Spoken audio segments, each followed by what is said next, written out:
Now I'm going to tell you. Well, first of all, let's get the particulars out the way. You're dropping an EP. You're dropping an album. What you dropping? Yeah. Well, I got an EP series, man. It's called Streams of Thought. I already put out volume one and volume two. I did volume one with Ninth Wonder production off from Only Ninth Wonder, and then volume two was me and Salam Remy. So I got the joint. Volume three is me and Sean C. So I'm rocking over all Sean C beats. Um, the joint, everybody Yeah. that I'm going crazy over. Okay, I feel like you. Is it something not subliminal? But I just feel like you're making a statement in the joint. You like everybody like you gotta listen to the people gotta listen to the wordplay, and I feel like you're addressing. Not I'm not saying a certain person, but I feel like you're just addressing the world because a lot of people it's like they don't really understand. You're like like you're underrated. They don't understand because you said in the joint. A lot of people won't do a verse with you or won't stand in the booth with you. Is that Yeah, true? yeah. I mean, well, it's definitely a set the record straight, John. You know what I'm saying? It's I'm at this point in my career, man. I'm an elite level legacy artist. You know what I'm saying? I mastered this thing. So I mean, that's basically what it is. You know what I'm saying? A lot of people always make mention to me about how I move. I move with such humility, and it's like, oh, what, how come I don't really own up to the greatness. So it's just one of those joints where, I mean, along with the socio-political sort of statement that I'm making, it's a little bit of braggadocio in there too. So I'm just, you know what I mean, just in case you forgot, you know what I mean, like I'm the best. I'm the greatest MC like ever. You know what I'm saying? So You said like ever. It's nothing to talk about. Like hey ever. man, yeah, that's real rap. That's been proven. The body of work speaks for itself. Listen, so because we definitely got to talk. So has it ever been in your recording history, somebody came in a booth with you and they felt like they had to redo their verse over? Oh man, time and time again. Time Real, and time I don't again. want you You to know put what them I'm on saying? blast. I mean, that's always the case, Cal. You know what I'm saying? I make a lot of rappers nervous. Really? You know what I mean? But that's just rightfully so. It's like if you coming on the stage with me or if you coming in the lab with me, if we working together, your pen game, your breath control, your performance game, your stage presence, all that got to be on a beam. You know what I'm saying? Tonight on the come up show, I'm going to make another movie. Last week I made a movie. I mean, I didn't have those new joints that you sent me last week, but going crazy on everybody. So we're gonna get into some more joints later on tonight. For So sure. I want to. It's a few stories I want to talk about. Okay. Like one, man, I remember the first. I don't even know if you remember the first time I saw y'all. The first time I saw the Roots, y'all guys was called Square Roots. I know you remember Yeah, yeah. that. It was Square Roots. It was you. It was Quest. What is the other guy that used to be with y'all with the twirlies and the twisties in his head or something? Oh, Yacht, my man, Yacht. Yeah, King it Yacht, was yeah. him. And man, that was the first time that I actually seen an actual a group that played instruments and you know what I mean and rapping. And I forgot the name of the club. It was right off of Huntington Park. I Yo, remember I was going. what was that club? I can't remember it. I It was can't. a strip club though. Like Well, it was it like was kind of a strip club, but because I remember on the night that we was there, the night that I met you, it was it was a rap contest or something, and then it was like the shaky butt contest right, right right, after right. You're that. right. You're right. You're right. Shout out to Joe Simmons. I can't leave that out. Shout out Yeah, to Joe Simmons. You know what I'm saying? But I remember yeah, and Rich. Shout out to Rich. Rest in peace, Rich. yup. You guys, the first time I saw you, I was just like, damn, this is. Did you think at that time that you guys were going to go where you're at now? Because now you're on Jimmy Fallon. You now you got the Roots Picnic. You guys are doing so much. Questions producing for Jay-Z. Like it's a lot of things came out. Did you see that vision back then? Nah, I wouldn't say that I saw it exactly that way. I didn't think. I mean, there was no sort of model for this. So that there hadn't been a rap career or a hip hop career that spanned 25, 30 years at that point. You know what I'm saying? It was, I remember, KRS made mention of something like that before in one of his songs, but he said, 50 years down the line we can start this because we'll be the old school artists. But like it was no blueprint for it. So I mean, I feel like I met you in like 90, 91, 92. Maybe it was like 92, you know what I mean? So, yeah, did I think by 2020 I would still be doing the same thing, you know what I mean? And would have made a career from doing something that I love for all this time? Nah, man. I didn't really have we had the long game in mind, but not to this effect, you know what I'm saying? There was no way to really foresee being able to reinvent ourselves as many times as we have. I feel like I'd have had 9 lives in this game, you know what I mean? Definitely. Or I would say 12 because I would say 12. Shout out to J1. J1's told me you and him went to school together. Yeah, we went to Capitol. We went to performing arts together, man. Wow. Yeah, J1's is telling me all the old stories and stuff like that. I want to speak on Jimmy. How did you make it? How did you get to that? How did you guys get to hook up with that late night show? How did that happen? Jimmy really sought us out, man. He was always a huge fan of just of music in general and of what we were doing. So there was a point at which, once he decided that he was going to do at that time it was late with Jimmy Fallon. When he decided he was going to start that show, he just reached out to us and just continued to reach out to us sort of back to back. You know what I mean? We would do a performance and we show up at the venue and Jimmy would be there. He was like back to back, rich at that time and just really trying to get at us, trying to get us to, believe that was with what he had presented to us. All it was, and like we had just in our career where we were comfortable. We started money down the road, and it was like it wasn't as rough as it had been for a while. Like things sort of shaping up for us. We had figured out a groove, and we had like hit a stride. And for him to come around and propose the disruption of that, you know what I mean, saying like, yo, like why don't you guys, stop doing this that, you sort of grown accustomed to in a whole new chapter. It definitely took. Right. Now, okay, boom. I want to take it back. I want to go back a little bit. There's 2 things. I need some clarification because I've never got a chance to ask you this. And I was waiting to do this when you came to the city. I know it's hard because you're moving around doing so much. Let's go back to, we're talking 94, when the first time I heard Flavor in Your Ear remix. Oh, yeah. And I heard, now, is it true that Biggie said the Roots, your shit is whack to me, or he said somebody else? No, not at all. He said the Gooch. Okay. Like, because everybody thought that. Even people in Philly were like, yo. Moment, like what I did was I let people gas me. Like when that joint came out,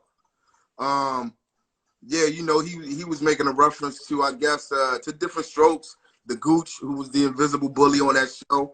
I know I'm showing my age, even talking about Different Strokes at this point, but right. Yeah, he said, invisible bullies like the Gooch disappear, and I don't know, man, for whatever reason, like this was beepers, like 2-way pages. Right, 2-way pages. I still got mine, by the way, but go ahead.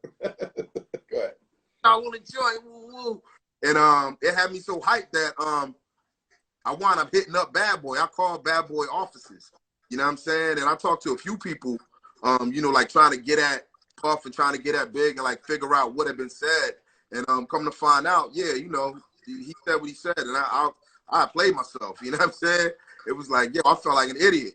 I'm glad that I didn't really jump any further to conclusion, you know what I'm saying? But as luck would have it, Big was a huge Roots fan, man. He was a huge, like the day we met Big, he was singing our joint Silent Treat.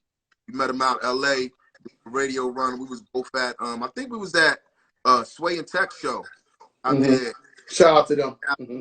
Yeah, and yeah, like you from the moment we met, he was singing Silent Treatment, and I would meet people when I met Lil Kim, when I Mafia, anybody that was down with Big, who had crossed paths with him, and then busting it up with Tracy Lee from Philly and Mark Pitts, and anybody that really rocked with Big, they always talked about how he was just a huge fan, and he would put other people on to the root.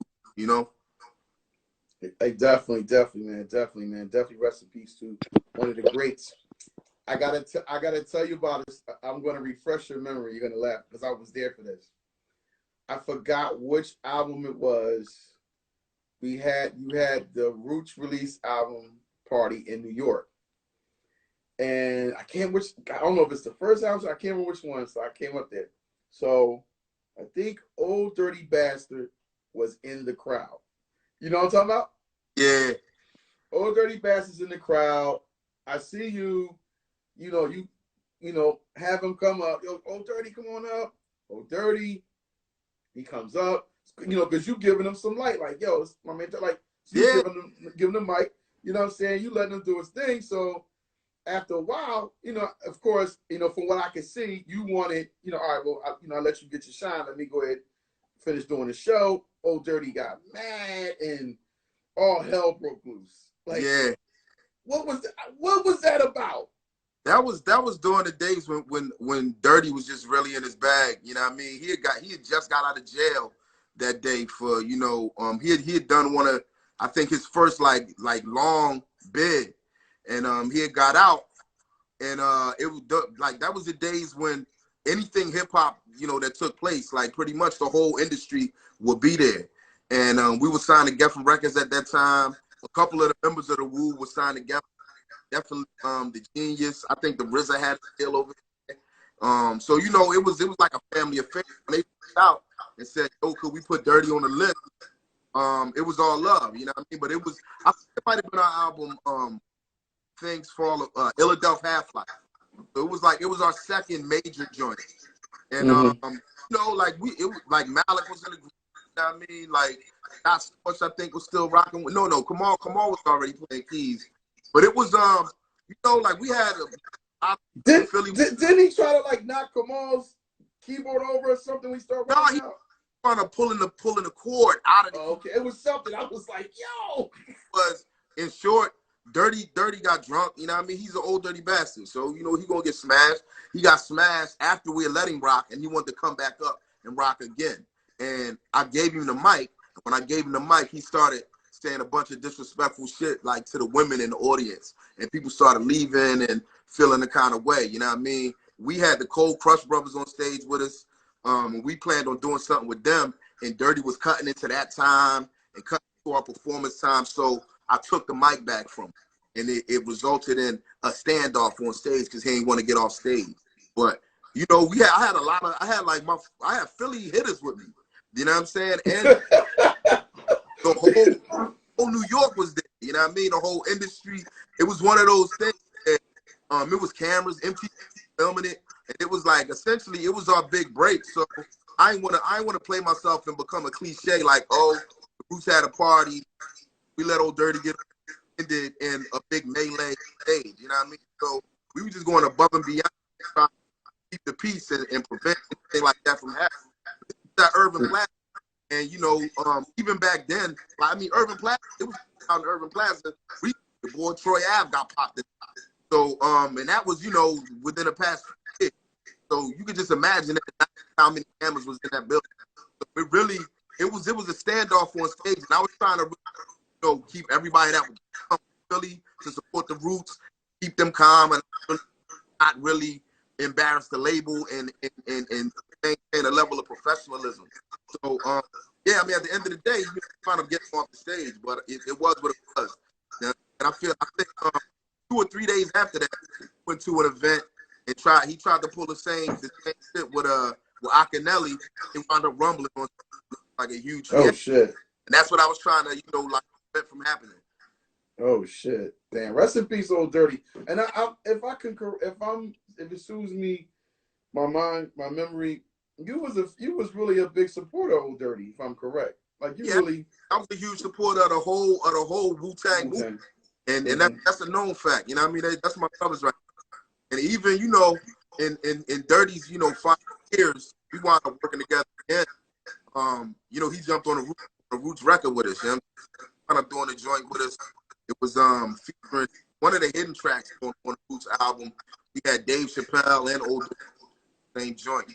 I can't remember what the name of the song was, but you know, God Bless the Dead Man Power. I'm still an Old Dirty fan. Of course, of course. 2 more questions, man. I know you got to go because you got a busy schedule.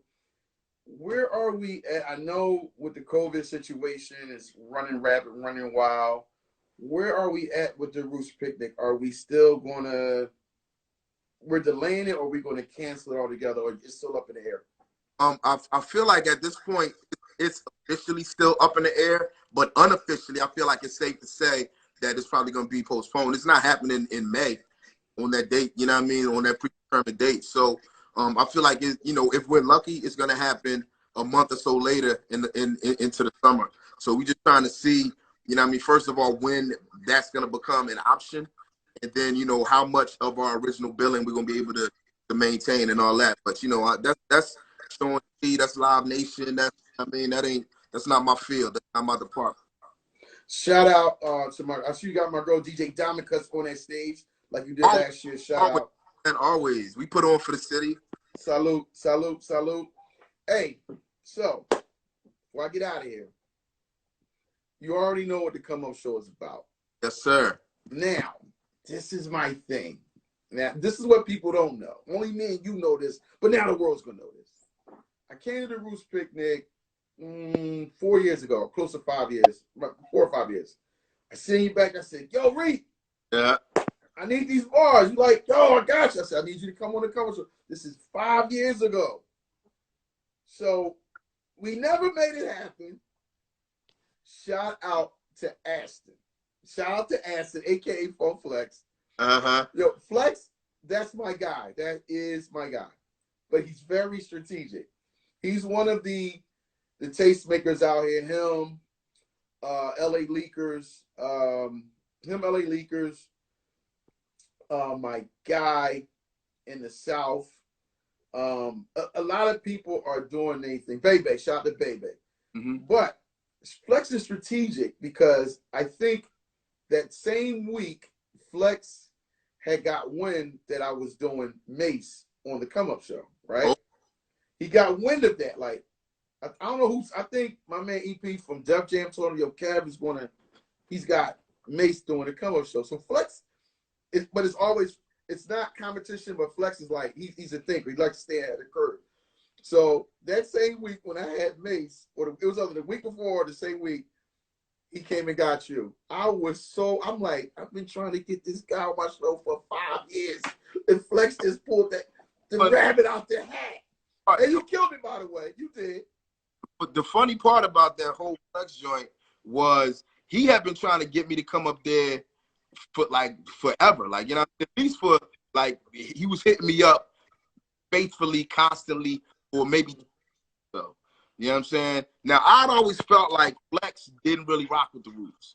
You know what I mean? Like, there was a point in time where we had went down to Hot 97 to get on and to do an interview, and we were, you know, our liaison was Rozelle, the Godfather Noise. He was a member of the Roots who was from New York, and he already had a relationship with Flex. He took us down there. Flex came out sort of to the door. I remember he was eating some food at the time and just being real nonchalant. And he let Rozelle come in, and he didn't even let us come in the station. You know what I mean? So, about that. Now, there's been times since then that, you know, he's interviewed us on location. You know what I mean? He's been like the main thing. He's DJ'd events, you know what I mean, that we've done, and it's always been all love. I'm not like grudge holder. I definitely forget. I just don't forget.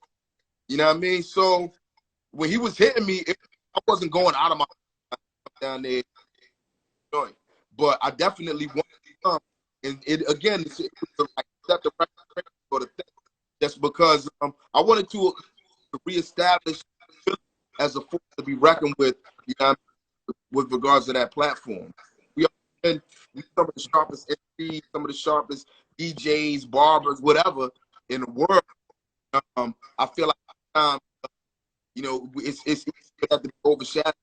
So I had to come and put on for the. I had to come and rep, and it was a matter of, you know, where Flex does records his freestyles is only from the Tonight.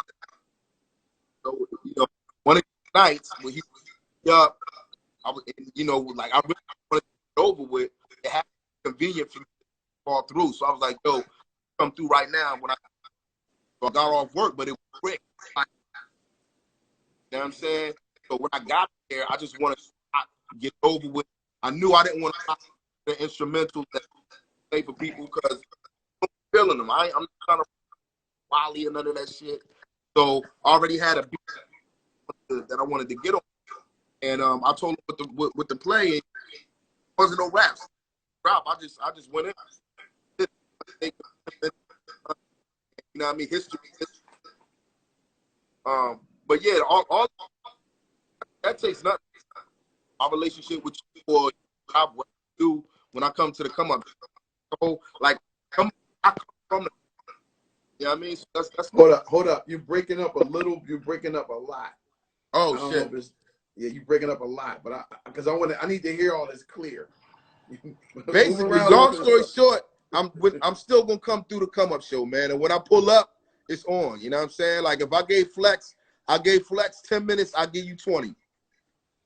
Okay, wait. Did I hear that correctly? Say it again. Come on, man. I said I give you 20 minutes. 20, like it's nothing. Nah, but definitely shout out, man, to all the tastemakers and people that's doing it for the culture. Shout out to Bebe. Shout out to LA Leakers. Shout out to Clue. Shout out to Flex.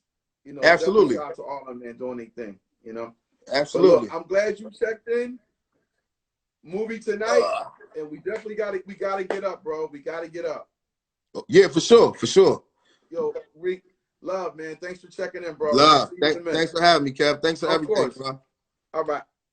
Salute. Salute.